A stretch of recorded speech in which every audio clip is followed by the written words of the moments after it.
Assalamualaikum warahmatullahi wabarakatuh. Perkenalkan, nama saya Anita Lena Supartika, NIM 204171440006, kelas B, ujian akhir mata kuliah pengambilan keputusan sektor publik, program studi administrasi publik, Fakultas Ilmu Sosial, Universitas Negeri Yogyakarta. Diskresi sendiri dimaknai sebagai kebebasan mengambil keputusan sendiri dalam situasi yang dihadapi. Oleh karena itu, pejabat pemerintah memiliki hak untuk menggunakan kewenangan atau tindakan tersebut. Negara memiliki tujuan dalam mewujudkan kesejahteraan bagi rakyatnya, salah satunya yaitu faktor internal, yaitu diskresi. Sehingga dengan hal tersebut, diskresi sangat dibutuhkan pada pelayanan publik, terutama dalam percepatan pembangunan dan peningkatan kualitas pelayanan publik. Kelebihan dalam pengambilan keputusan, kebijakan diskresi bukanlah kebijakan yang mudah dan bisa sembarangan untuk dipergunakan untuk kepentingan-kepentingan yang bersifat pribadi. Sedangkan kelemahan dalam pengambilan keputusan dari beberapa kajian secara literasi akan didapat bahwa wewenang politik diskresi menyangkut kebijakan yang dapat membawa hal buruk bagi suatu pemerintah. Analisis SWOT adalah analisis kebijakan yang ditunjukkan untuk menentukan faktor-faktor kekuatan, kelemahan, peluang, dan ancaman dalam suatu pengambilan keputusan yang dijalankan oleh pejabat pemerintah. Agar pengambilan keputusan berjalan dengan efisien, maka metode yang paling efektif adalah dengan analisis SWOT, yang merupakan proses perencanaan yang membantu proses pengambilan keputusan guna mengatasi tantangan dan menentukan apa yang harus dituju secara keseluruhan. Konflik merupakan suatu fenomena yang seringkali tidak bisa kita hindari, sehingga menghambat pencapaian suatu organisasi. Oleh karena itu, manajemen konflik yang harus diterapkan dalam pengambilan keputusan yaitu yang pertama, memahami dan menghormati orang lain.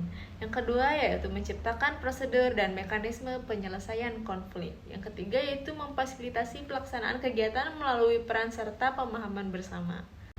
Pengambilan keputusan berdasarkan analisis masalah dapat dianggap sebagai suatu hasil atau keluaran dari proses mental atau kognitif yang membawa pada pemilihan suatu jalur tindakan. Di antara beberapa alternatif yang tersedia, setiap proses pengambilan keputusan selalu menghasilkan suatu pilihan final. Jika kita mengalami suatu masalah, contohnya itu seperti kita sedang menaiki sepeda. Jika kita mengenal analisis masalahnya tentang apa yang dibutuhkan, pasti akan ada solusinya, yaitu cara menaiki sepedanya. Jika tidak dengan analisis masalah, maka tidak akan ada final dalam keputusan tersebut. Karakteristik pemimpin yang dibutuhkan di era disruptif yaitu yang pertama, memiliki sikap yang menginspirasi orang lain untuk mencapai tujuan bersama. Yang kedua, aktif dalam tim. Yang ketiga, berpikir cerdas dan berkolaborasi. Yang keempat, memiliki pola pikir yang berkembang. Dan yang terakhir, yaitu memiliki kelincahan dan kecepatan sebagai seorang pemimpin. Pengaruhnya pemimpin di era disruptif dapat mengambil keputusan dengan cara cepat. Para pemimpin berani mengambil langkah rintisan dan out of the box. Hal tersebut karena mereka sudah berbekal visi dan naluri.